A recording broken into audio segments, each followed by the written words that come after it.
possession of methamphetamine, okay? Oh, man, dude, I'm serious, dude. Anything, what you want me to do, man? Prepare to be gripped by the shocking events unfolding in Jackson County, Florida. Our journey begins at the trial of Zachary Wester, a former sheriff's deputy, accused of engaging in a web of deceit and corruption. The drugs were there. I did not put the narcotics there. Brace yourself as we delve into a world of 67 counts, ranging from racketeering to fabrication of evidence, false imprisonment, and possession of controlled substances. I didn't know there was anything in there, sir. Right.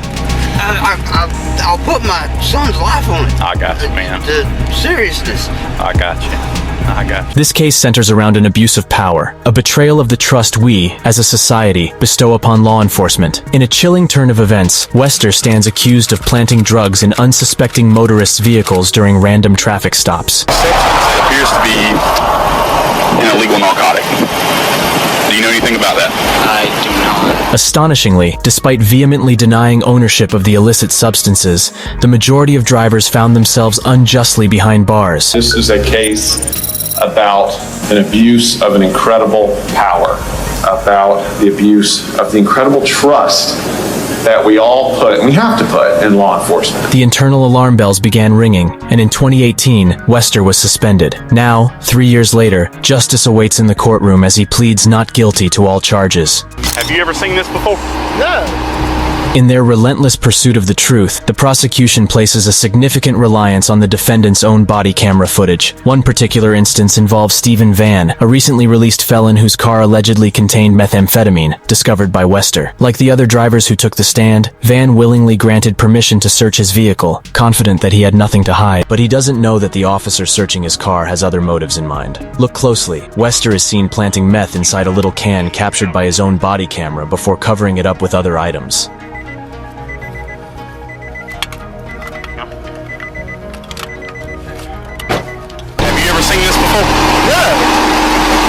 What is that? I'm just trying to figure out how that stuff got in your car. You're gonna go to jail today for possession of methamphetamine, okay? Oh, man, dude, I'm serious, dude. Anything, what you want me to do, man? And I knew my truck was clean. I knew it was. The jury is granted access to most of the traffic stop recordings, although some mysteriously vanished. Why in the world would that have been deleted? I wish I knew that answer. Remarkably, the body camera footage becomes the cornerstone of the prosecution's case, especially when examining the encounter with Teresa Odom. The initial interaction between officer and civilian seems courteous, even lighthearted. Anything in the vehicle I need to be concerned about? Bombs, hand grenades, rocket launchers? Okay. However, as Odom stands behind her vehicle, the search commences. Deputy Haycare, make sure you don't get run over, okay? Because I have faith that he would prefer to get over. Take note as Wester slips on his gloves, concealing a small item in his left hand. Let's rewind the clip. As you can see, he's holding the meth in his hand, and then he leans forward, drops it. Now he covers it up with cloths using his hand before even putting on his gloves to begin the search. Prosecutors argue that this object is a baggie of meth, conveniently discovered near a spoon inside the car. But the body camera revealed that he was the one that planted the meth. As he continues the search, Teresa Odom waits back at the police car with another male officer. This is a very bad thing to do when you allow cops to search your car. You always have the right to refuse police from searching your car as long as you have not committed any crime or under suspicion. Teresa waited while the bad cop rummaged through her belongings before allegedly finding a meth she believes was not hers.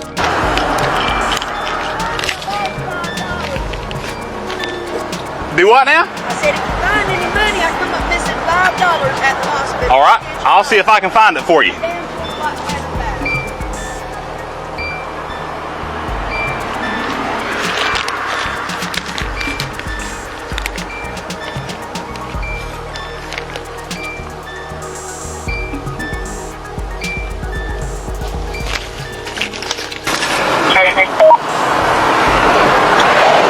Oh, Miss Odom.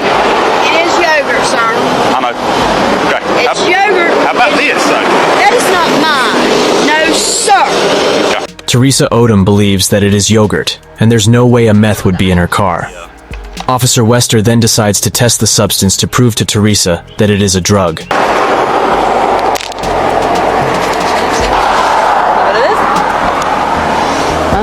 Yeah, there it goes. Yep. Yep. Do you have anything on you, Miss Odom?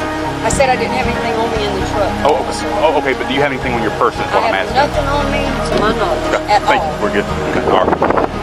There's laying a little bitty, like, I guess a little tiny bag. He says it tests positive for methamphetamine. So I guess I'm going to go to jail. Did return presumptive positive for methamphetamine, okay? I'm just letting you know, okay? After testing and proving to Teresa that it's a real meth, he reads her civil rights to her before taking her into custody. Now, the white small plastic baggie that was in that spoon that the deputy just showed you on this video, had you ever seen that before? No, sir. Was that in your car? No, sir. As the trial progresses, the prosecution builds its case, asserting that the 28-year-old officer's ambition fueled his misconduct, eager to ascend to the ranks of narcotics enforcement. Wester, however, maintains his innocence, staunchly denying any involvement in drug planting. The drugs were there. I did not put the narcotics there. After 5 intense days of testimony from multiple witnesses, the time arrives for the jury to deliberate and deliver their verdict. A life-altering decision hangs in the balance for Wester, as a guilty verdict on all charges could mean spending the remainder of his days behind bars. 7 long hours pass before the jury emerges with their decision, leaving all present in anticipation. State of Florida versus Zachary Tyler Wester, we the jury find as follows as to the counts charged and the information. Count 1, guilty of racketeering as charged. The clerk proceeds to read the verdicts on all 67 charges, and the tension builds. Count 7, guilty of official misconduct as charged. The foreman continues to pronounce the verdicts, the weight of justice descending upon the crooked officer. Count 9, guilty of official misconduct as charged.